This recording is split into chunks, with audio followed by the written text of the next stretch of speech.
A Cubs W on a very windy day at Wrigley Field. Let's talk about it today on the Cubs Daily Podcast.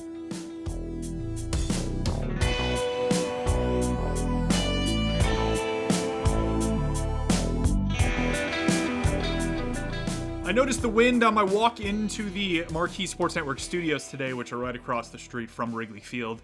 It was pretty crazy. It seemed very windy. I wasn't entirely sure if it would let up by game time, and it in fact did not throughout the game today. It was blowing all over the place. You probably noticed it on some of our camera cuts on the broadcast if you were watching out to the ivy or the trees beyond left field. And the wind was blowing out for the most part. They didn't have the standings flags up in center field off the scoreboard. And this was something we haven't really seen too much, I think, over the last year or so, the wind blowing out so aggressively. Wrigley played as one of the second least friendly parks for hitters last season, especially for right-handed hitters. It's evened out some this year. We'll talk about that in a bit. But this played a factor in the game. PCA missed a couple balls in center field. Very odd for him, given how consistent he's been. But again, combo of sun and wind, not entirely sure what you can do. He's still one of the best defenders, if not the best defender in all of baseball. Wind affected numerous other balls in the game as well. Julio Rodriguez made a couple plays in center where you saw him beaming with a smile afterwards, which I imagine is due to the fact that the ball was moving so much he was kind of surprised he caught it. But it ultimately didn't really matter given the result of the game, which the Cubs won. Big W for them as they go for the series win tomorrow, Sunday, against the Mariners. I actually had Eno Saris, a writer for The Athletic, on the weekly version of this podcast, which is nestled within this feed, and he had a good nugget about the wind, which is something I hadn't really thought about, oddly enough. So I wanted to throw to that for a second. Take a listen. Wrigley and Tampa are the most wind-affected stadiums, and it's actually not at all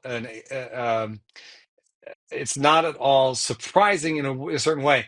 Wrigley's old, and it's not as tall as some stadiums. And the taller your stadium is, the more of a wind shadow it creates. And so if it has a tall back, then the wind has to go up higher, and when it comes back, it's not affecting the balls in play as much. If you have a minor league stadium that's very short and the wind comes straight over the top, you can literally hit a ball that just joins that wind and goes out. And so that's why we've seen that Tampa this year has actually taken the title from Wrigley as the most wind-affected ballpark in baseball. There's a piece on Fangraphs about that. I recommend you read it, by Michael Rosen. Great stuff from Eno. Hop back into this feed of this podcast to June 19th to listen to that full episode. StatCast actually released a bunch of wind data in the offseason, so Mike Petriello had a really good piece about all of this. The primary finding was that Wrigley deviated over 250 balls over the last two seasons, more than 25 feet. So that's 23 and 2024. That is number one in baseball in that time period by an incredibly large margin, given the second highest number of deviated balls by that amount was Fenway Park with 75. So you can see how big of that gap there is, just under 4 times as many deviated balls with the wind. And as Eno kind of alluded to, Steinbrenner Field in Florida, where the Rays are playing while their roof is repaired at Tropicana, is a smaller structure overall. It's a minor league stadium, obviously, so there's more chance for that wind impact. Matthew Trueblood of Baseball Prospectus found that there was about 150-point OPS difference between strong winds and more average or below average wins at Wrigley Field. So this plays a factor on a variety of scales in terms of batted ball performance, as well as just the ability to assume anything is routine out there. And going back to our main point here, that Wrigley Field has played more neutral.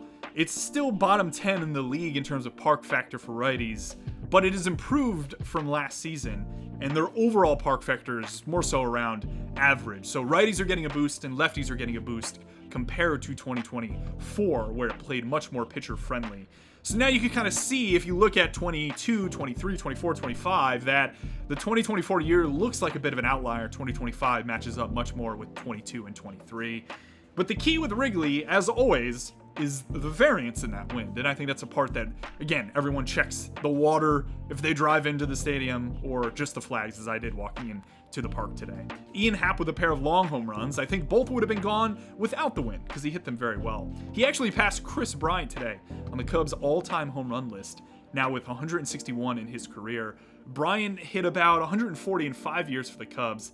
and then was obviously traded at that deadline, and he has fallen off with the Rockies considerably. Happ's power is back, though, clearly. I mentioned a little under 2 weeks ago in Philadelphia that his power was starting to come back. We had it from the right side for most of the season. He just doesn't face a ton of left-handed pitching, and now it's starting to even back out from the left side. And he's becoming the hitter I think we all expected him to be at the beginning of the season, even with, you could argue, somewhat of a slow start. But the thing I'll point out about a slow start for a guy like Ian Happ, who drives most of his value through a strong OBP, is that this is why I think on-base percentage is so important for hitters, because even when something like a power slump captures you, you can usually post some kind of production that is a floor, which usually equates to around league average overall offensive production, which is exactly the case with Ian Happ, even when he was quote-unquote struggling. So good to see Happ back on track, adds another dimension to the top of this lineup, and for the most part I think puts the rest some of the PCA leadoff talk, because Happ's OBP I think just drives most of this lineup.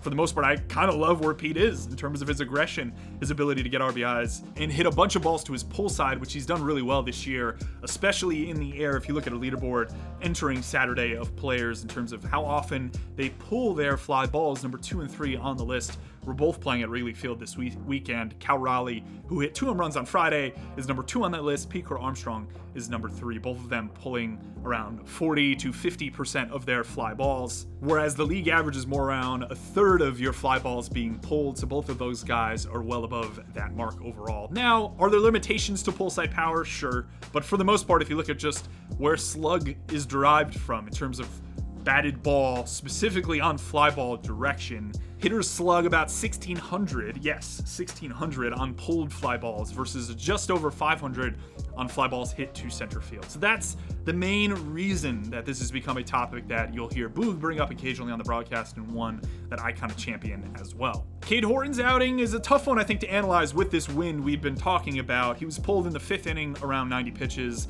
7 hits, 6 runs, only 3 earned. Wind played a factor on a lot of his batted balls, and his four-seamer's more of an in-play pitch rather than a pure swing-miss weapon, so he's a bit more susceptible to the oddities of the wind when he pitches at Wrigley Field, especially when it's whipping around to his disadvantage. 5 whiffs on a sweeper. I thought that looked pretty good. Some of his other shapes as well. He threw some pretty nasty changeups. Not too much to take away from this one. He's likely to stay in the rotation, I believe, when Shota Imanaga comes back. Speaking of Shota, he dominated in Nashville on Friday. Counsell saying pregame that his next start will be with the major league team, likely in St. Louis.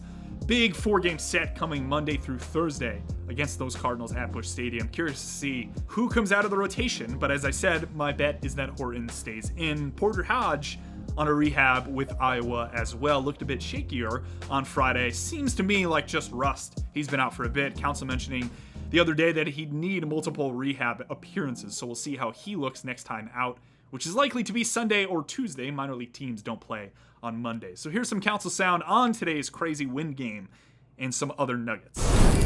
You know, we talk a lot about Wrigley Field and how, you know, the weather affects baseball here more than any other place. You know, we got the massive extreme to the other side today, and not only the wind, we got the heat today, which other places experience the heat. But yeah, I mean, it was really, really hot. It was really sunny, really windy, and it made it feel like kind of a different game, almost like the game was baseball, but it was different.